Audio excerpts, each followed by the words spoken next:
Hello, friends. So today I would like to share with you a little bit about car crashing.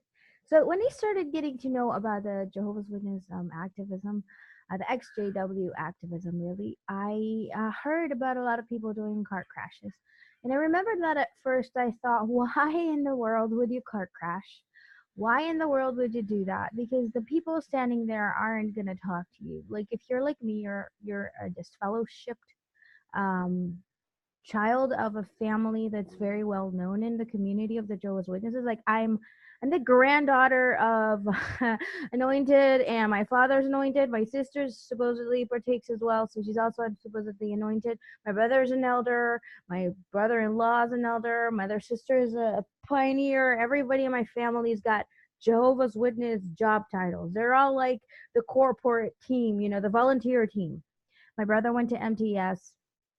I mean, I could go on and on. We used to always host the CO, even when my mom was a single mom and we were broke. And I mean, our family is like the poster child of active Jehovah's Witnesses, but with a twist. Because I saw that a lot of people say that a lot of Jehovah's Witness families that are very devout and very dedicated don't get an education and don't have like good jobs and don't have like certain things.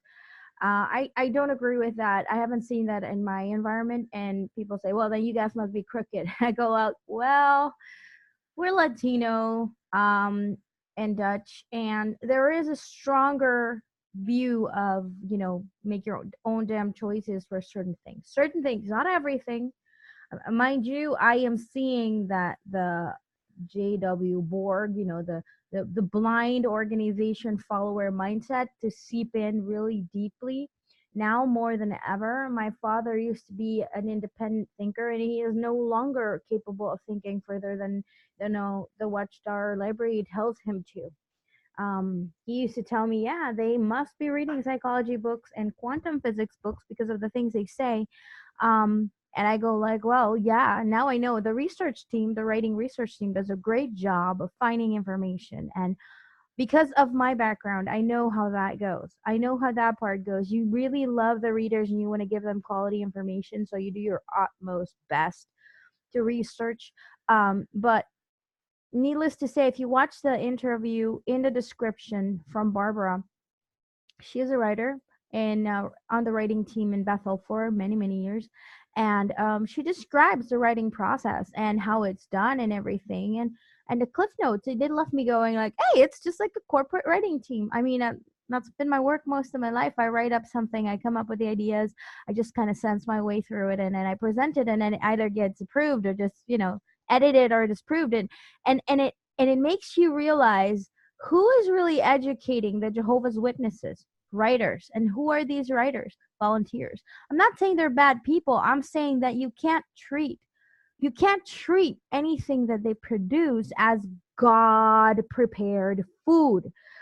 It's not spiritual food. It's like lifestyle blog. This is really what I'm trying to say. I want people to understand that I am not so much into thinking, they're evil, they must come down, even though I would like to see people stop putting them on a pedestal. Like, oh yeah, we get the information, it's from God. No, it's not from God. The Bible is from God. If you're in that stream of thought, possibly.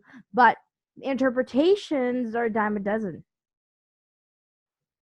So today I took the courage and I unwitnessed at a cart that I see every morning. I know who the people are who are at that cart. They know me. I know one of them from childhood. Wasn't really excited to go.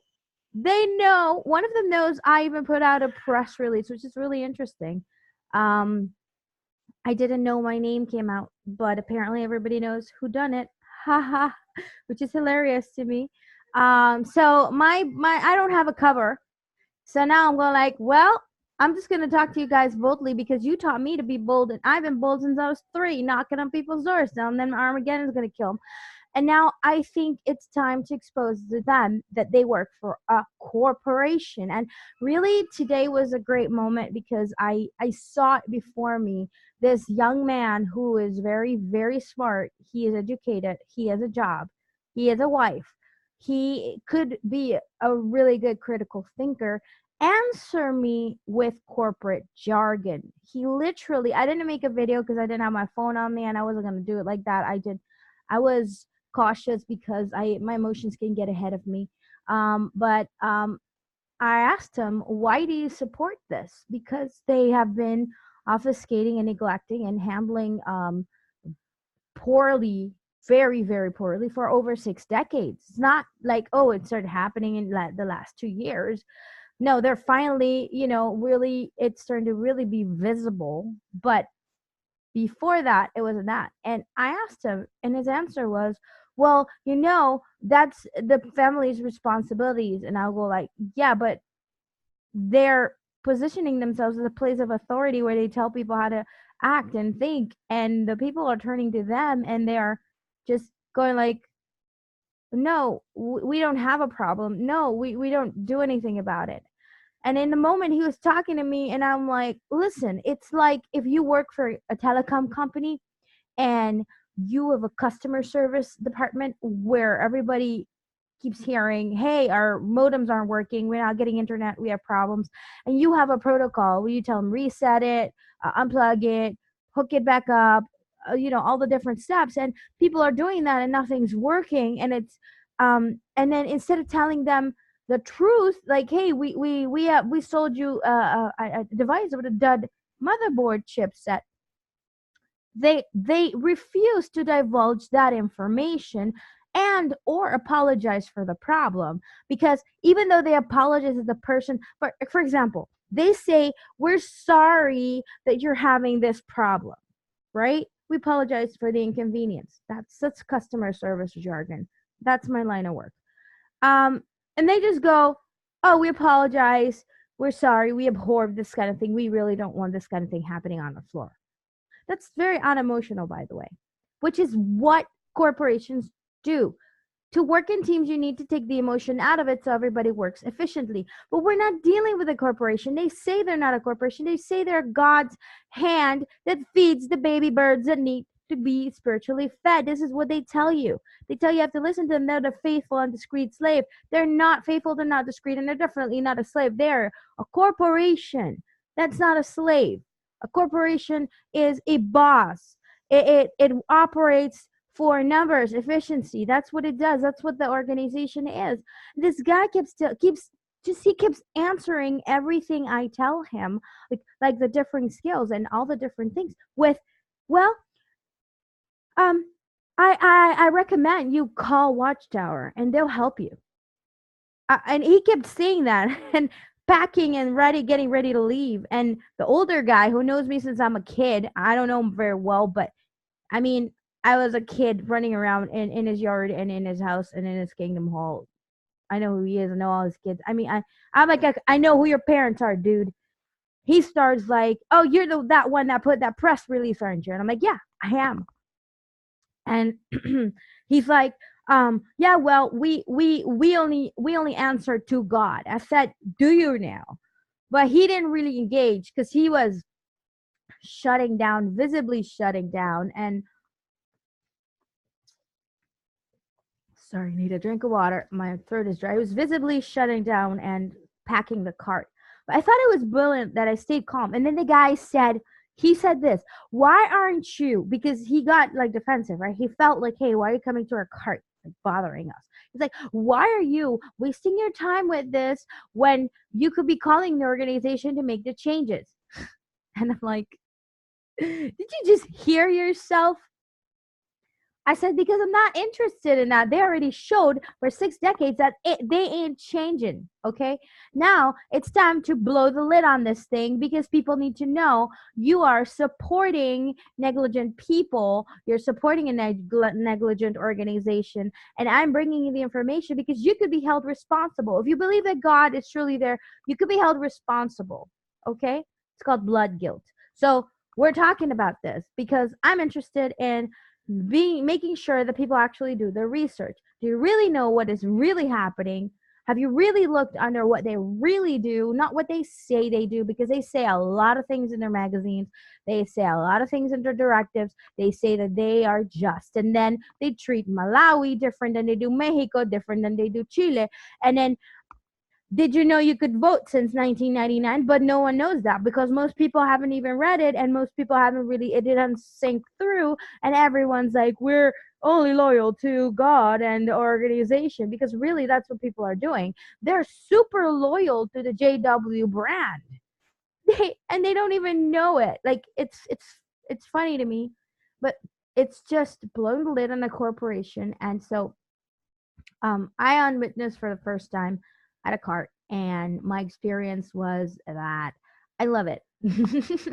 Although, I think I won't be doing it a lot, but definitely to raise awareness, definitely to ask those questions, and definitely to share so that other people who aren't Jehovah's Witnesses can also do it, because you are walking by them and you're ignoring them, which is what they expect.